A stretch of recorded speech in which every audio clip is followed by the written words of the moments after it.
So, if you know me, you probably know that I didn't really care for now ex-Yankee manager Joe Girardi.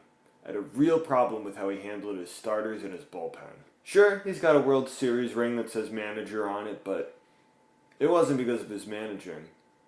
It's because of the talent the Yankees bought. Yeah, I said it. Yankees bought the 2009 World Series. Joe Girardi in 2008 took over for now double former Yankee manager Joe Torre, who won 4 World Series with the Yankees after taking over for Buck Showalter, who sort of set up Torre for those wins. But when Girardi took over for the Yankees in 2008, it was the first time in over a decade the Yankees didn't make the playoffs. Sure, the next year they won the World Series, but that's because the Yankees opened up their wallets and they spilled out for Sabathia and Burnett, and Pettit was good and he closed it down towards the end of the year. But it wasn't because of Girardi. It was the players and the talent they brought. Now, I do want to clarify, Joe Girardi is not incompetent by any means. What I'm trying to say, though, is in 2009, the Yankees bought their World Series, and in 2017, this year, it was from all the young players that Brian Cashman was able to get from all his wheeling and dealing.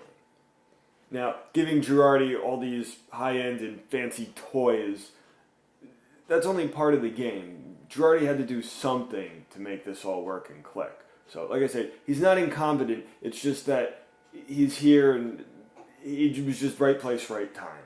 He had to do something to get 900 wins in 10 years, which was the most of any manager during that time frame. He had no losing seasons, had an average of 91 wins a year, and finished with no less than 84 wins.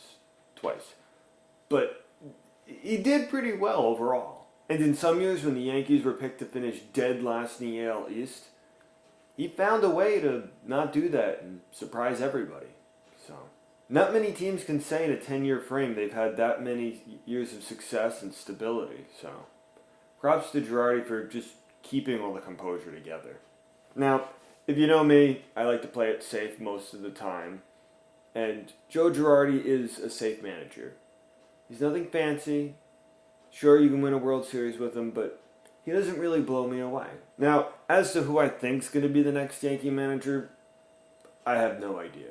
There's so many different names and people within the organizations and people who know other people, you just can't tell. It could be some obscure hobo that waits outside Yankee Stadium that secretly, just watches everybody. I don't know. Some of the more realistic possibilities would be the minor league coaches that know these youngster Yankees, or maybe David Cohn, Paul O'Neill, or hey, maybe even George Steinbrenner's ghost is going to come back and whip these guys into first place. Hashtag suits on the plane. As to where I think Joe will go, I don't know, I think he might just take a year off to be with the family. Going to the Washington Nationals is another option. Maybe Jeter even snags Girardi and brings him back for another try with the Marlins. As for now, Voldemort, just sit back, relax, watch the World Series, and watch October magic unfold. And the history books will write it down. I'll see you on Thursday.